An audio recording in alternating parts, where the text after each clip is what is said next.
आज से 5000 साल पहले जब दुनिया लिखना सीख रही थी, तब मिट्टी के नीचे एक ऐसी सभ्यता जन्म ले रही थी जिसने इतिहास को हमेशा के लिए बदल दिया। एक ऐसी सभ्यता जिसके पास आलीशान शहर थे, सुनियोजित गलियां थी और एक ऐसी लिपि जिसे आज तक कोई पढ़ न सका। ये कहानी है सिंधु घाटी के उन गुमनाम नायकों की जिन्होंने आज से हजारों साल पहले भविष्य का निर्माण किया था। आइए चलते हैं हड़प्पा के उस दौर में। आज हम कक्षा 12 के इतिहास का पहला अध्याय शुरू करने जा रहे हैं, जिसका नाम है ईंटें, मन के तथा अस्थियां। इस पाठ में हम भारत की उस महान विरासत को समझेंगे जिसे हम हड़प्पा सभ्यता या सिंधु घाटी की सभ्यता के नाम से जानते हैं। देखा जाए तो ये सिर्फ पत्थरों और ईंटों की कहानी नहीं है, बल्कि ये कहानी है उस दौर की जब दुनिया की बाकी संस्कृतियां अभी पनप ही रही थी और भारत में एक बेहद विकसित शहरी सभ्यता जन्म ले चुकी थी। अगर हम इसके समय की बात करें तो इतिहासकारों ने इसका काल 2600 ईसा पूर्व से 1900 ईसा पूर्व के बीच निर्धारित किया है। यानी आज से लगभग 4500 साल पहले ये सभ्यता अपने शिखर पर थी। अब आपके मन में ये सवाल आना चाहिए कि आखिर इतने सालों बाद हमें इसके बारे में कैसे पता चला। इस रहस्य पर से पर्दा उठा साल 1921 में दयाराम साहनी जी के नेतृत्व में जब हड़प्पा नामक स्थान पर खुदाई हुई, तब पहली बार ये प्राचीन नगर दुनिया के सामने आया। उन्हीं के प्रयासों से हमें पता चला कि सिंधु नदी के किनारों पर हमारे पूर्वजों ने कितने शानदार शहर बसाए थे। यही कारण है कि सबसे पहले खोजे गए स्थान के नाम पर ही इसे हड़प्पा सभ्यता कहा जाता है। तो अभी हमने इस सभ्यता के परिचय और इसकी खोज के इतिहास को समझा, लेकिन इस सभ्यता की जो सबसे बड़ी खासियत थी, जिसने पूरी दुनिया के इंजीनियरों और इतिहासकारों को हैरान कर दिया, वह थी यहाँ की अद्भुत नगर योजना। तो आइए अब हम बात करते हैं हड़प्पा सभ्यता की जल निकासी प्रणाली और यहाँ के अनूठे शहरों की बनावट के बारे में। हड़प्पा सभ्यता की जब हम बात करते हैं तो जो चीज हमें सबसे ज्यादा हैरान करती है वो है यहाँ की जल निकासी प्रणाली। आज के दौर में भी हम देखते हैं कि जरा सी बारिश में शहरों में पानी भर जाता है, लेकिन आज से हजारों साल पहले हड़प्पा के लोग इस समस्या का समाधान ढूंढ चुके थे। हड़प्पा शहरों की सबसे अनूठी और विशेष बात ही यही थी कि यहाँ की नालियों और सड़कों का निर्माण बहुत सोच समझ कर किया गया था। यहाँ की सड़कों और गलियों को ग्रिड पद्धति से बनाया गया था। इसका मतलब यह है कि सड़कें एक दूसरे को बिल्कुल सीधे यानी समकोण 90 डिग्री पर काटती थी। इसे देखकर ऐसा लगता है कि जैसे पहले पूरा नक्शा तैयार किया गया था और फिर शहर बसाया गया था।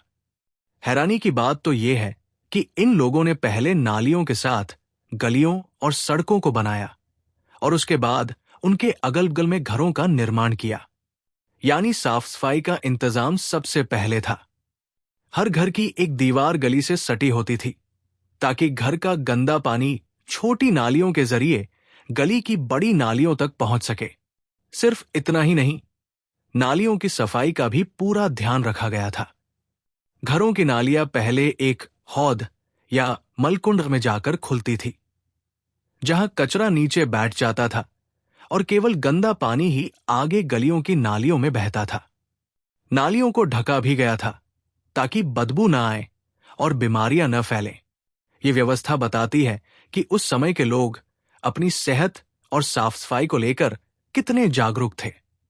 अभी हमने देखा कि कैसे हड़प्पा के लोगों ने अपने घरों और गलियों को गंदे पानी से मुक्त रखने के लिए दुनिया की सबसे बेहतरीन जल निकासी प्रणाली तैयार की थी।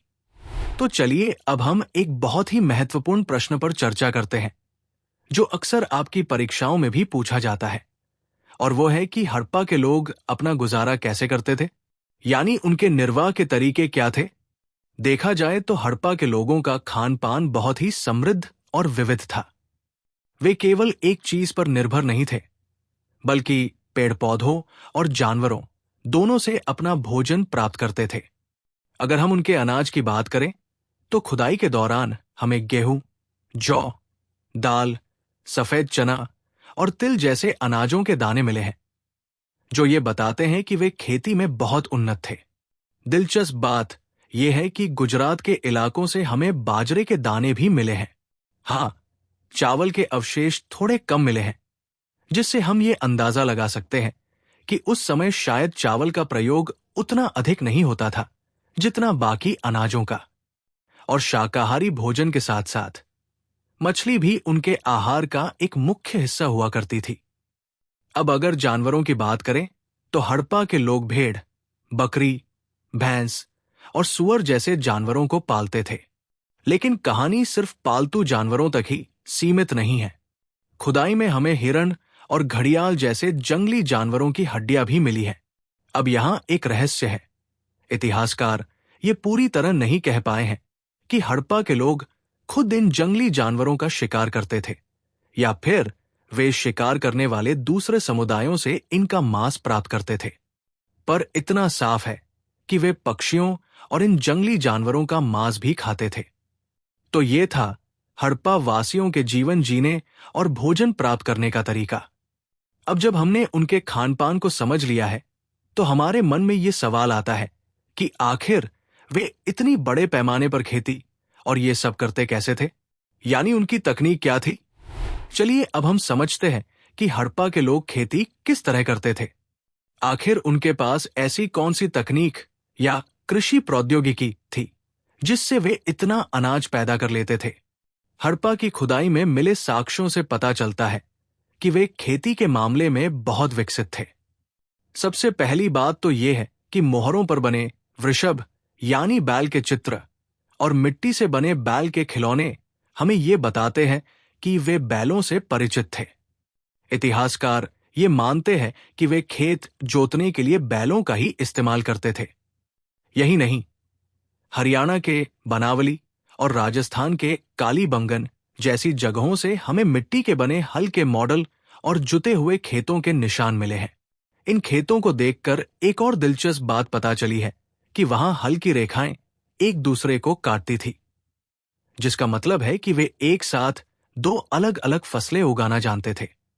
अब खेती है तो पानी की भी जरूरत होगी। चूंकि हड़प्पा के ज्यादातर इलाके अर्धशुष्क यानी थोड़े सूखे थे, इसलिए सिंचाई बहुत जरूरी थी। अफगानिस्तान में शौरतुघई नाम की जगह से हमें नहरों के अवशेष मिले हैं। साथ ही धोलावीरा जैसे स्थानों पर बड़े बड़े जलाशय भी मिले हैं, जिनका इस्तेमाल शायद खेतों की सिंचाई के लिए पानी जमा करने के लिए किया जाता था। तो इन सब तकनीकों से साफ है कि वे लोग सिंचाई, बुआई और खेती के विज्ञान को बखूबी समझते थे। खेती और भोजन के बाद अब बात आती है कि वे लोग अपनी कला और कौशल में कितने निपुण थे। अक्सर आप लोगों के मन में ये सवाल आता होगा कि जिस सभ्यता के लोग हजारों साल पहले खत्म हो गए, जिनकी लिखावट को आज तक हम पढ़ नहीं पाए, आखिर उनके बारे में हमें इतनी सटीक जानकारी मिलती कहां से है? तो अब हम उन खजानों की बात करेंगे जिन्हें इतिहासकार हड़प्पा सभ्यता की जानकारी के स्रोत कहते हैं। सबसे पहले तो हमें जानकारी मिलती है वहां की खुदाई से निकले हुए ढांचों से। जब पुरातत्वविदों ने विभिन्न स्थलों की खुदाई की, तो वहां उन्हें व्यवस्थित सड़कें, गलियां, भव्य भवन और बड़े बड़े स्नानागार मिले। इन सब को देखकर हमें उस समय की शानदार नगर योजना और वास्तुकला की समझ मिलती है। इसे देखकर हम अंदाजा लगा सकते हैं कि उन लोगों का रहन सहन कितना उन्नत और आधुनिक रहा होगा। दूसरा बड़ा स्रोत है वहां से मिली कला और शिल्प की वस्तुएं। खुदाई में हमें मिट्टी की तकलियां मिली हैं, जिससे पता चलता है कि वे सूत काटते थे। इसके अलावा मिट्टी के खिलौने, कांसे धातु की मूर्तियां, सुंदर आभूषण और तरह तरह के मृद भांड यानी मिट्टी के बर्तन मिले हैं। ये चीजें हमें चीख चीख कर बताती है कि उस समय के लोग किन व्यवसायों में माहिर थे और उनका सामाजिक जीवन कैसा था। और जो सबसे महत्वपूर्ण स्रोत है, वो है वहां से मिली मिट्टी की मुहरें। इन मुहरों पर बने चित्रों से हमें उनके धर्म और मान्यताओं का पता चलता है। हालांकि इन मुहरों पर जो लिपि लिखी है उसे हम पढ़ नहीं सके हैं, लेकिन फिर भी ये मुहरें उस काल के व्यापार और लिपि के अस्तित्व का एक ठोस प्रमाण है। इस सभ्यता की कहानी तब तक अधूरी है जब तक हम उस व्यक्ति के बारे में न जान लें जिन्होंने भारत के इस प्राचीन इतिहास को पूरी दुनिया के सामने ला खड़ा किया। हम बात कर रहे हैं जॉन मार्शल की। जॉन मार्शल भारतीय पुरातत्व सर्वेक्षण के डायरेक्टर जनरल थे और उनके कार्यकाल को भारतीय पुरातत्व का एक बहुत ही महत्वपूर्ण मोड़ माना जाता है। वे भारत में काम करने वाले पहले ऐसे पेशेवर पुरातत्वविद थे जिनके पास यूनान और क्रीट जैसे देशों में काम करने का व्यापक अनुभव था। उनकी सबसे बड़ी खूबी यह थी कि वे केवल कीमती या आकर्षक वस्तुओं की खोज में ही नहीं लगे रहते थे, बल्कि उनका असली रुझान इस बात में था कि उस समय के आम लोगों के दैनिक जीवन की पद्धतियां कैसी थी। वे ये जानना चाहते थे कि वे लोग रहते कैसे थे और उनका समाज कैसा था। इसके लिए उन्होंने टीलों का वैज्ञानिक तरीके से उत्खनन यानी खुदाई करवाई। उनकी सबसे बड़ी उपलब्धि यह रही कि साल 1924 में उन्होंने पूरे विश्व के सामने सिंधु घाटी में एक नई और महान सभ्यता यानी हड़प्पा सभ्यता की खोज की औपचारिक घोषणा की। उन्होंने न केवल इन स्थलों की खोज करवाई बल्कि वहां से मिले अवशेषों और पुरानी वस्तुओं का बारीकी से वर्गीकरण भी किया ताकि उन्हें बेहतर ढंग से समझा जा सके। मार्शल की इसी दूरदर्शिता के कारण आज हम गर्व से कह सकते हैं कि भारत की सभ्यता भी उतनी ही पुरानी और महान है जितनी कि मिस्र या मेसोपोटामिया की। अक्सर ये सवाल मन में आता है कि हजारों साल पहले जब मंदिर नहीं हुआ करते थे तब हड़प्पा के लोग आखिर अपनी आस्था कैसे व्यक्त करते थे? वे किन देवी देवताओं की पूजा करते थे? अगर हम उस समय की खुदाई से मिली चीजों को देखें तो साफ पता चलता है कि हड़प्पा के निवासी प्रकृति के बहुत करीब थे। वे प्रकृति के विभिन्न रूपों की पूजा करते थे। खुदाई में मिली बहुत सी मुहरों पर हमें पेड़ पौधों और पशुओं के चित्र मिलते हैं, जिससे इतिहासकार ये अंदाजा लगाते हैं कि वे इन्हें धार्मिक प्रतीकों या देवी देवताओं का रूप मानते थे। विशेषकर पीपल के पेड़ और बैल जैसे शक्तिशाली पशुओं का चित्रण उनकी धार्मिक आस्था को दर्शाता है।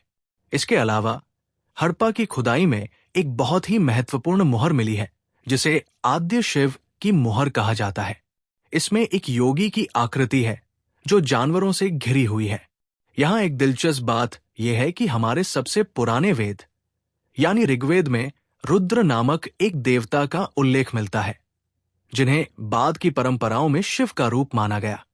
हालांकि ऋग्वेद के रुद्र और हड़प्पा की इन मुहरों पर दिखने वाले देवता के चित्रण में कुछ अंतर जरूर है, लेकिन फिर भी बहुत से इतिहासकार इन्हें शिव का ही एक प्राचीन रूप मानते हैं। साथ ही वहां से बड़ी संख्या में स्त्री मूर्तियां भी मिली हैं जिन्हें मातृदेवी कहा गया है। इससे यह पता चलता है कि उस समाज में नारी शक्ति और धरती की उर्वरता की पूजा का बहुत महत्व था। तो ये थी हड़प्पा के लोगों की धार्मिक दुनिया। हमने देखा कि कैसे वे प्रकृति और अपने देवताओं से जुड़े हुए थे, लेकिन धर्म और आस्था के साथ साथ इन लोगों ने अपने रहने के लिए जो शहर बनाए थे वे इंजीनियरिंग का एक चमत्कार थे। हड़प्पा की खुदाई में मिली सबसे दिलचस्प चीजों में से एक है वहां की रहस्यमयी मुहरें। इन मुहरों पर अक्सर एक ऐसे जानवर का चित्र मिलता है जिसे देखकर लोग अक्सर धोखा खा जाते हैं। पहली नजर में यह आपको कोई साधारण भेड़ या बैल लग सकता है, लेकिन अगर आप इसे गौर से देखेंगे तो इसके माथे के ठीक बीचों बीच आपको सिर्फ एक सींग दिखाई देगा। जी हां, इतिहासकारों का मानना है कि यह कोई साधारण पशु नहीं बल्कि एक काल्पनिक और पवित्र जानवर है जिसे यूनिकॉर्न कहा जाता है। ये उस समय के लोगों की आस्था या शायद किसी बड़े कबीले की पहचान का प्रतीक रहा होगा। इन मुहरों पर यूनिकॉर्न के साथ साथ एक और शक्तिशाली जीव का चित्रण बहुत ज्यादा मिलता है और वो है कुबड़ वाला बैल। इन बैलों को मुहरों पर जिस भव्यता के साथ उकेरा गया है वो साफ दर्शाता है कि हड़प्पा वासियों के जीवन में पशुओं का कितना बड़ा महत्व था। इन छोटी छोटी मुहरों ने न केवल उस समय के व्यापार को संभाला बल्कि हजारों साल बाद आज हमें उनके धर्म और उनकी कल्पनाओं की एक सुंदर झलक भी दिखाई है। इतिहास में कुछ पहेलियां ऐसी होती हैं जिन्हें सुलझाने की कोशिश आज भी जारी है। हड़प्पा सभ्यता के बारे में हम बहुत कुछ जानते हैं, लेकिन जो चीज हमें आज भी सबसे ज्यादा हैरान करती है वो है वहां की लिपि। हड़प्पा की लिपि को आज तक कोई भी विद्वान पढ़ नहीं पाया है, और यही वजह है कि इसे इतिहास की एक रहस्यमयी लिपि कहा जाता है। अब आप सोच रहे होंगे कि ये रहस्यमयी क्यों है? दरअसल इस लिपि में आज की तरह कोई निश्चित वर्णमाला नहीं थी, बल्कि इसमें चिन्हों का इस्तेमाल किया गया था। और इन चिन्हों की संख्या कोई छोटी मोटी नहीं, बल्कि लगभग 375 से 400 के बीच है। खुदाई में हमें जो भी लिखावट मिली है वे बहुत ही संक्षिप्त यानी छोटी है। सबसे लंबी लिखावट या अभिलेख जो हमें मिला है उसमें लगभग 26 चिन्ह हैं। इस लिपि की एक और बहुत दिलचस्प बात यह है कि ये हमारी आज की हिंदी या इंग्लिश की तरह नहीं लिखी जाती थी। जहां हम बाई से दाई ओर लिखते हैं, वही हड़प्पा के लोग दाई से बाई ओर लिखा करते थे। इतिहासकारों को ये बात उन मुहरों को देखकर पता चली जहां दाई ओर जगह कम बची थी, जिससे अंदाजा लगा कि लिखने वाले ने दाई तरफ से शुरू किया होगा। भले ही हम इस लिपि को पढ़ न सके हों, लेकिन ये मुहरें और लिखावट हमें ये तो बताती ही है कि उस दौर के लोग हिसाब किताब रखने और संदेश पहुंचाने में कितने माहिर थे। अब तक हमने हड़प्पा के लोगों के भोजन और उनकी लिपि के बारे में विस्तार से चर्चा की, लेकिन क्या आप जानते हैं कि ये पूरी सभ्यता इतनी समृद्ध कैसे बनी? इसके पीछे थी वहां की मजबूत आर्थिक गतिविधियां। तो चलिए समझते हैं कि उस समय के लोग अपनी कमाई और व्यापार कैसे करते थे। सबसे पहले बात करते हैं कृषि और मछली पालन की। हड़प्पा वासियों की अर्थव्यवस्था की बुनियाद ही खेती थी। वे बड़े पैमाने पर अनाज उगाते थे और साथ ही मछली पकड़ना भी उनका एक मुख्य पेशा था, जो उनके भोजन और व्यापार दोनों का हिस्सा था। खेती के साथ साथ पशुपालन भी बहुत महत्वपूर्ण था। वे गाय, भैंस और बैल जैसे जानवरों को पालते थे। विशेष रूप से बैलों का उपयोग वे खेतों को जोतने के लिए करते थे, जिससे ये पता चलता है कि उनकी कृषि तकनीक काफी उन्नत थी। इसके अलावा वहां कुटीर उद्योग भी बहुत फले फूले थे। खुदाई के दौरान मिली मिट्टी की सुंदर मूर्तियों और बर्तनों से हमें ये साफ पता चलता है कि वहां मिट्टी के बर्तन बनाने और शिल्प कला का काम बहुत बड़े स्तर पर होता था। लोग अपने हाथों के हुनर से शानदार चीजें तैयार करते थे। यही नहीं, हड़प्पा के लोग व्यापार में भी बहुत माहिर थे। वे कीमती पत्थरों और धातुओं से सुंदर आभूषण और मनके बनाते थे, जिनकी मांग दूर दराज के इलाकों तक थी। अब व्यापार होगा तो लेन देन और नापतोल की जरूरत भी पड़ेगी। इसके लिए वे बाट का प्रयोग करते थे। ये बाट अक्सर चट नाम के पत्थर से बनाए जाते थे और बहुत ही सटीक होते थे। वे तौलने के लिए 2, 4, 8, 16 जैसे द्विधारी पैमानों का इस्तेमाल करते थे, जिससे हमें उनकी गणितीय समझ का पता चलता है। इन सब गतिविधियों ने हड़प्पा को एक अमीर और खुशहाल सभ्यता बनाया था। व्यापार की सफलता इस बात पर निर्भर करती है कि वहां का लेन देन कितना ईमानदार और सटीक है। हड़प्पा सभ्यता के लोग इस मामले में बहुत आगे थे।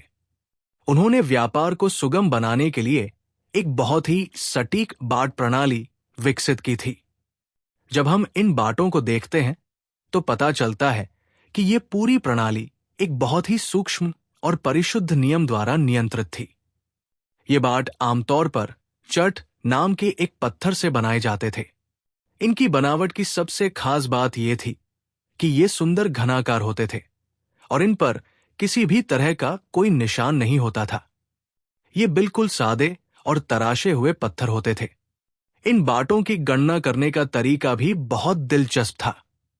इनके जो छोटे या निचले मानदंड थे वे द्विधारी प्रणाली पर आधारित थे, जैसे 1, 2, 4, 8, 16, 32 और ये सिलसिला 12,800 तक जाता था।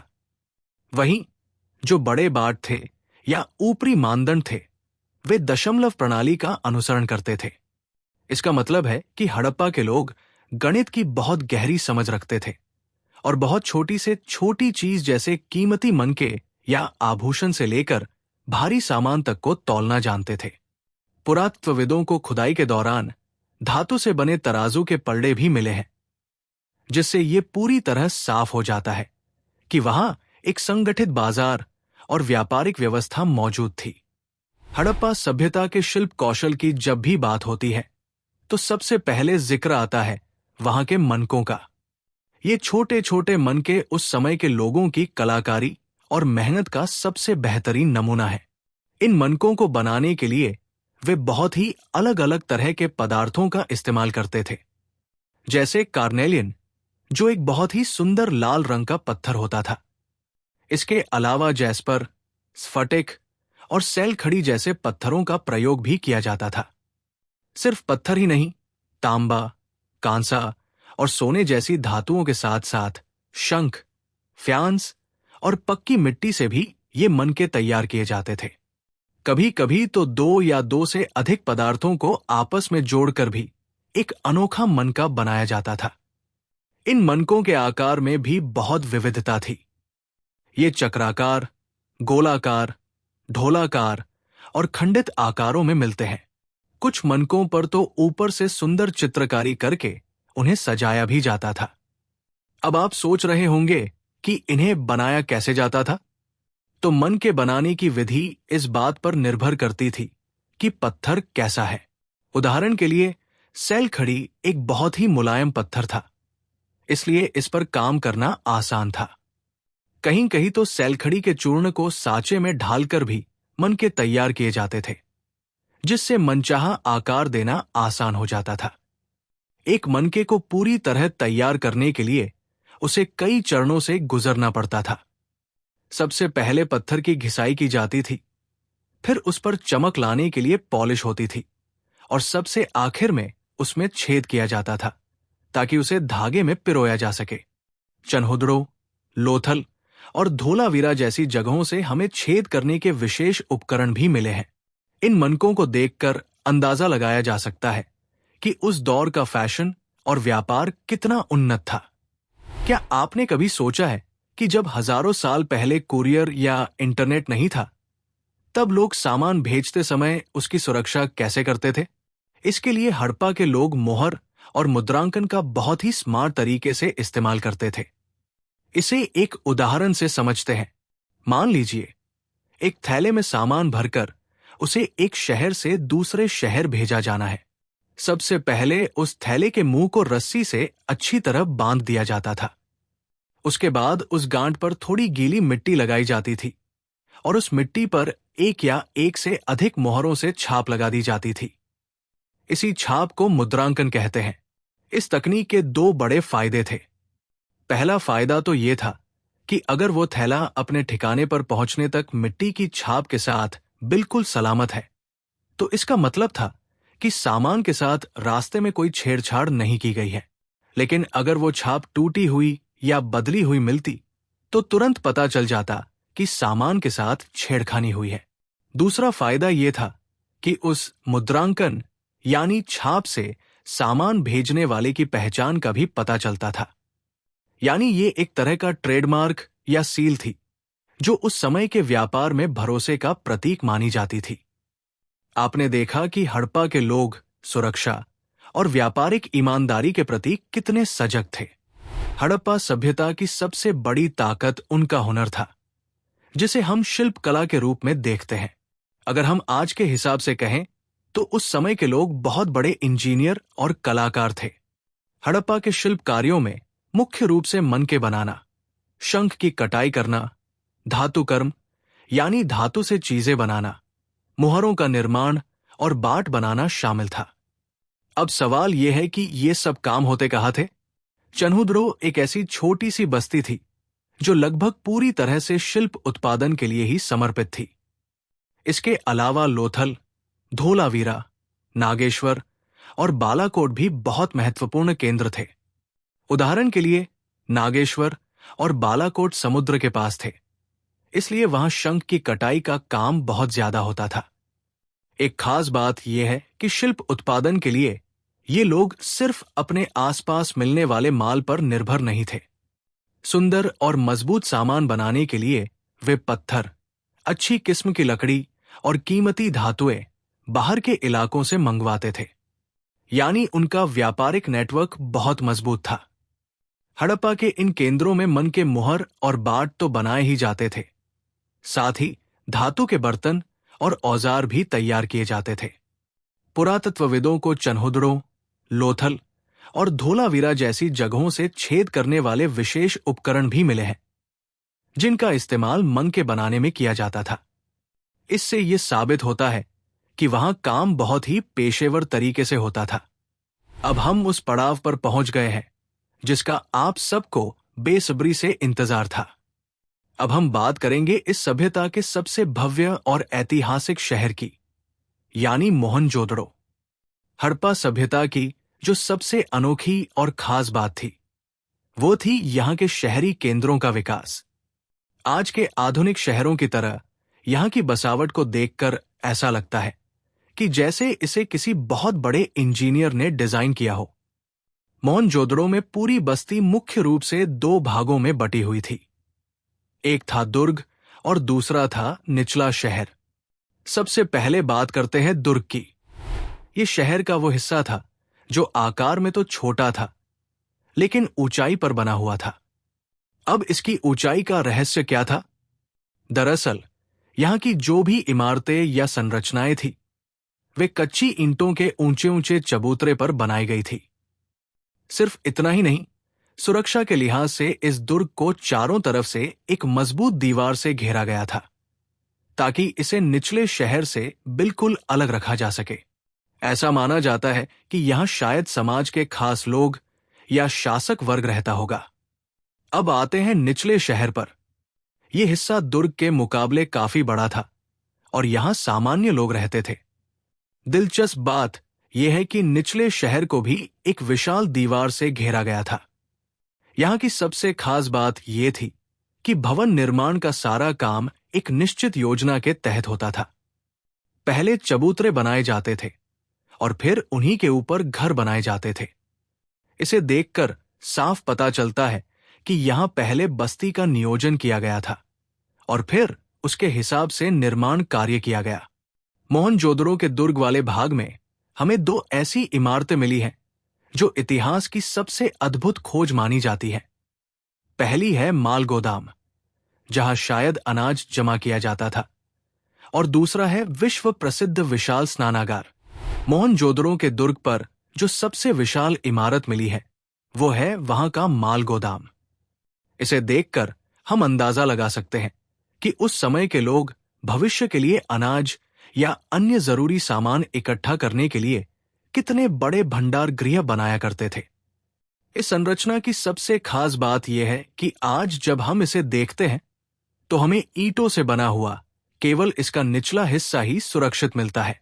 अब सवाल ये उठता है कि इसका ऊपरी हिस्सा कहाँ गया? इतिहासकारों का ऐसा मानना है कि इस गोदाम का ऊपरी ढांचा संभवतः लकड़ी से बना हुआ था, जो हजारों सालों के लंबे समय के दौरान सड़ गया या नष्ट हो गया। केवल ईंटों का बना मजबूत आधार ही आज हमारे सामने एक गवाह के रूप में बचा हुआ है।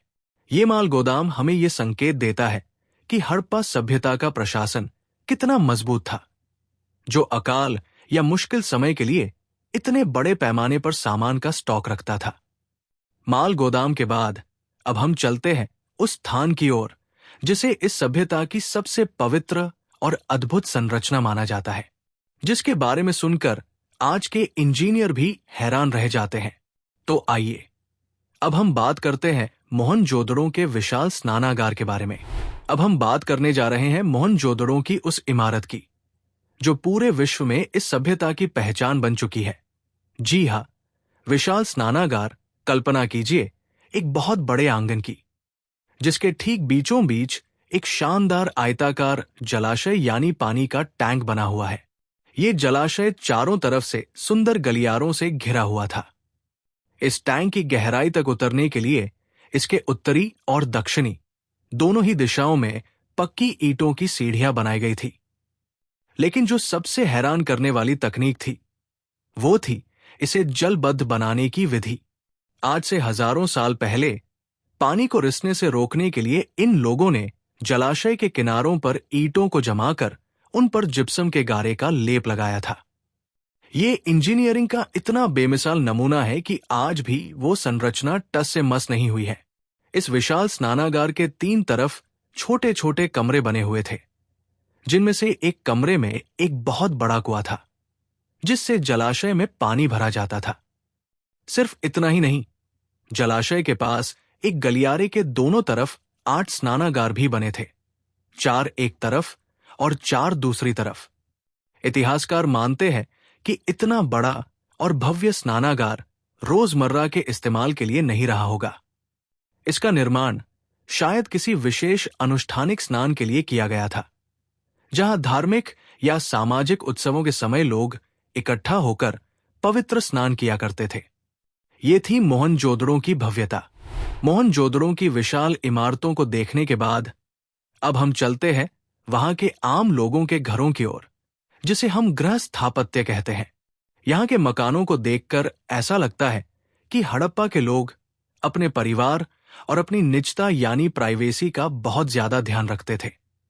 मोहनजोदड़ो के निचले शहर में जो घर मिले हैं, उनमें सबसे खास बात यह थी कि लगभग हर घर के बीच में एक आंगन होता था। इस आंगन के चारों तरफ कमरे बने होते थे।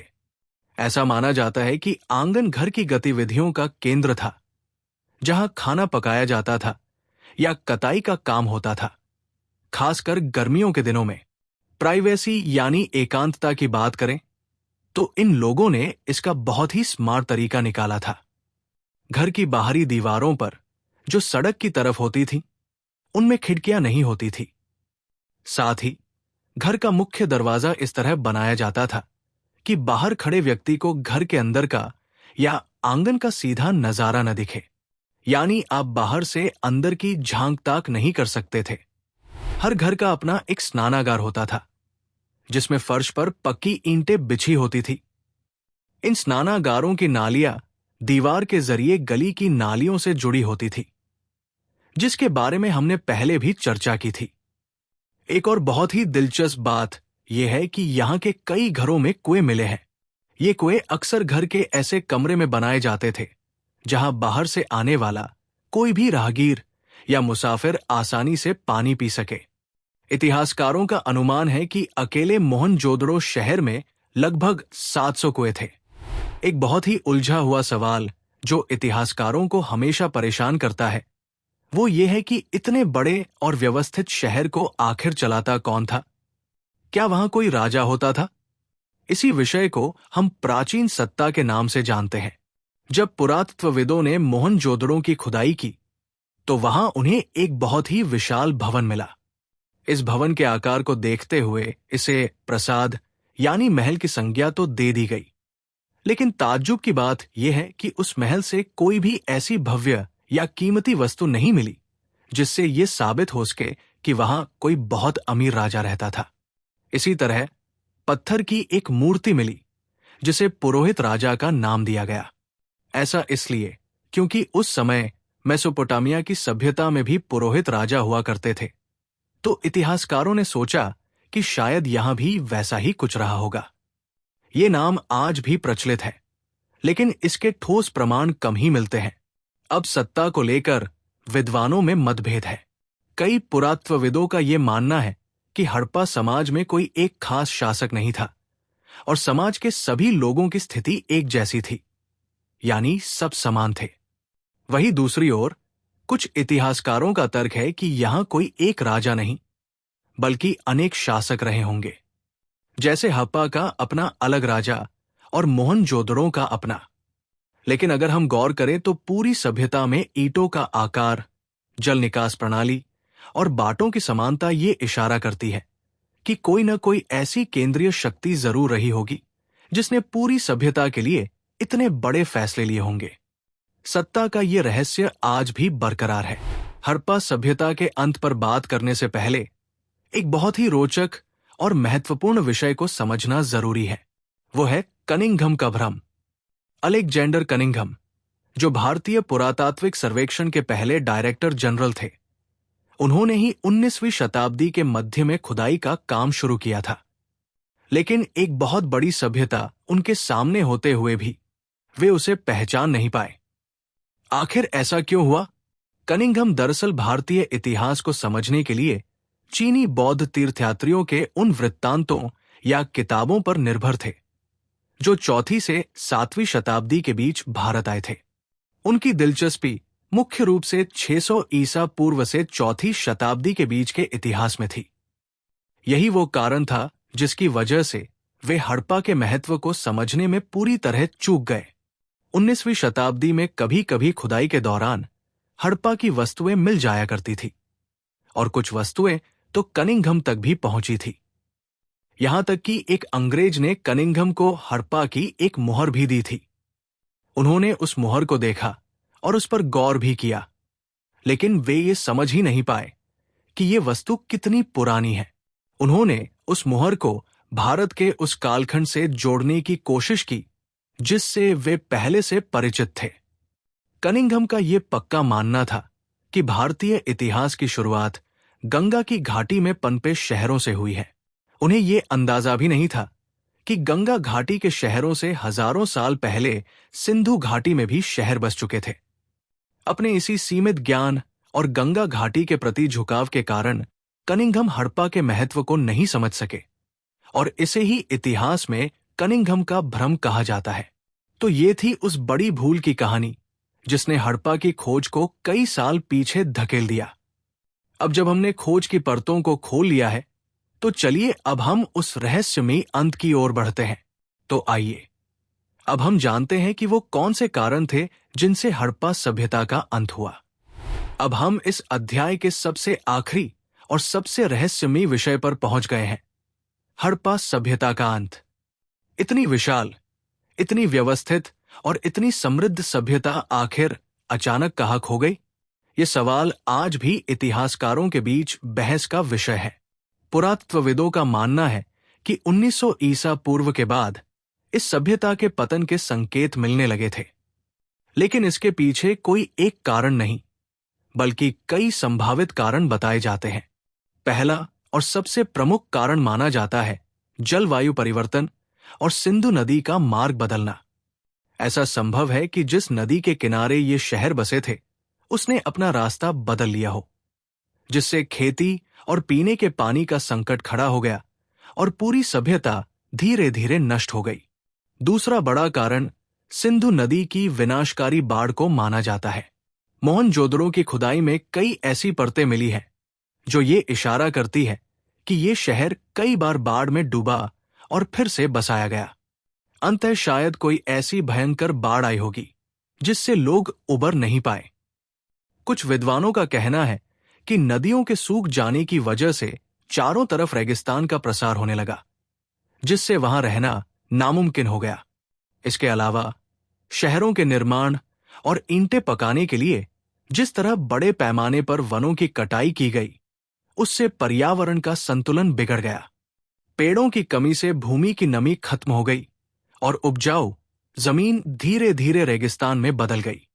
इन प्राकृतिक कारणों के अलावा एक राजनीतिक कारण भी दिया जाता है, वो है सुदृढ़ एकीकरण का अभाव। ऐसा लगता है कि अंतिम समय में कोई ऐसी केंद्रीय शक्ति नहीं बची थी जो इतने बड़े साम्राज्य को संभाल सके और इसी बिखराव के कारण हड़प्पाई राज्य का अंत हो गया। तो बच्चों, इस तरह भारत की पहली नगरीय सभ्यता इतिहास के पन्नों में कहीं दफन हो गई। लेकिन इस सभ्यता ने हमें जो नगर नियोजन और जल निकास की सीख दी, वो आज भी हमारे लिए मिसाल है। इसी के साथ हमारा आज का ये अध्याय ईंटे, मन के तथा अस्थियां यहीं समाप्त होता है। मुझे उम्मीद है कि हड़प्पा सभ्यता की ये कहानी और इसके महत्वपूर्ण पहलू आपको अच्छी तरह समझ आए होंगे। अगर आप इस अध्याय के फ्री नोट्स प्राप्त करना चाहते हैं तो अभी यंग एजुकेशन की वेबसाइट पर जरूर जाएं। लिंक डिस्क्रिप्शन में है, जहां आपको परीक्षा की तैयारी के लिए बेहतरीन सामग्री मिल जाएगी।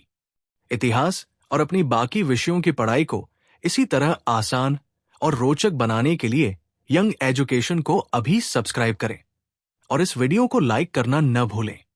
पढ़ते रहिए और आगे बढ़ते रहिए।